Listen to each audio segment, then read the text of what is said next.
Welcome to the Shakaama Live Show with your host, Shakaama. Be sure to watch the whole video. I don't care if you press the like button, I don't care if you leave a comment. Watch the whole video. That is the push today. Watch the whole video. And subscribe. Equal pay, but they don't want to do equal work. Women and politicians and lobbyists are keeping the myth alive that women are not getting equal pay.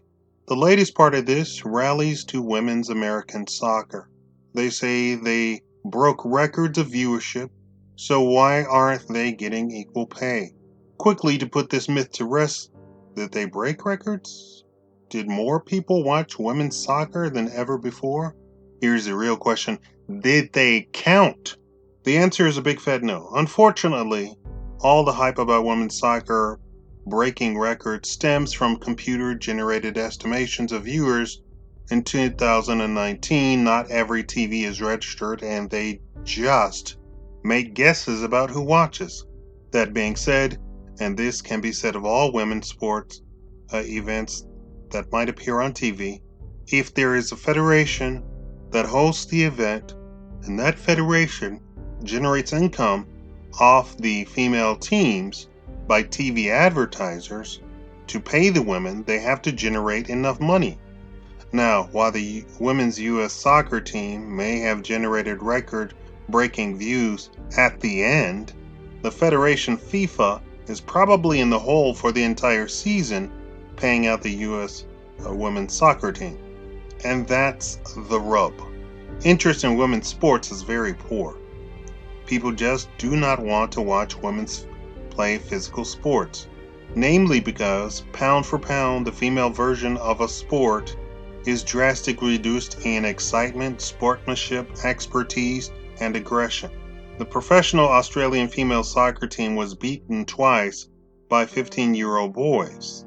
The same is true of the U.S. women's soccer team. Also, U.S. tennis has pitted almost the worst man against the best women, and it's been a toss-up of winners. The 300 seed, male seed, beat Venus and Serena Williams, and when they said they could probably beat the 600 seed, the match was never placed because the guy who was the 300 seed slipped in that week down to the 600 seed and offered to beat them again. A female tennis star beat a male tennis player, but everyone understood the circumstances. He was 40 years older than she was, drinking, smoking up all night the night before, and could barely walk from partying the night before. With all of that, she barely beat him.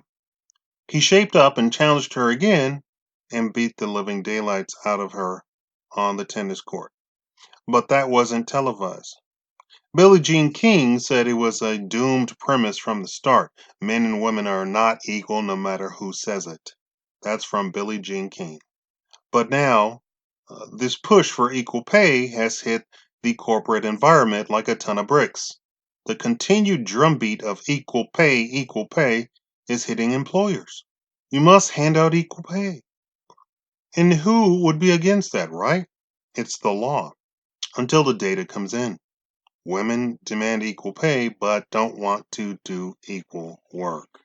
In researching this topic, the headlines read, "My boss demands I work longer hours. How can I say no? Companies should stop requiring longer hours. Longer hours at work is bad for your health. Women suggest shorter work hours. Longer hours is sexist." Now, here's a kicker. I searched for equal pay. I didn't search for longer hours. Apparently, women refuse to work the same amount of hours as men because the opposite headlines are there too.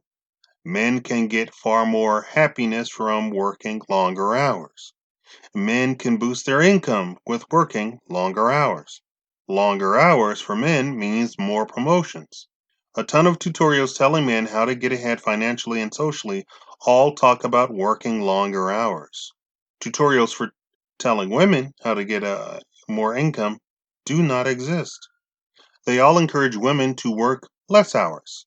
and to try and change the corporate environment rather than telling women they need to work the same amount of hours for equal pay. They want their cake, but not eat it too. In fact, it's such a problem that legal headlines exist talking about what you can do to legally to an employee who doesn't work even 40 hours.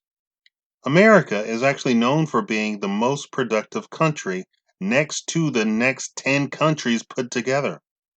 We get far more done and we put in far more work time at work.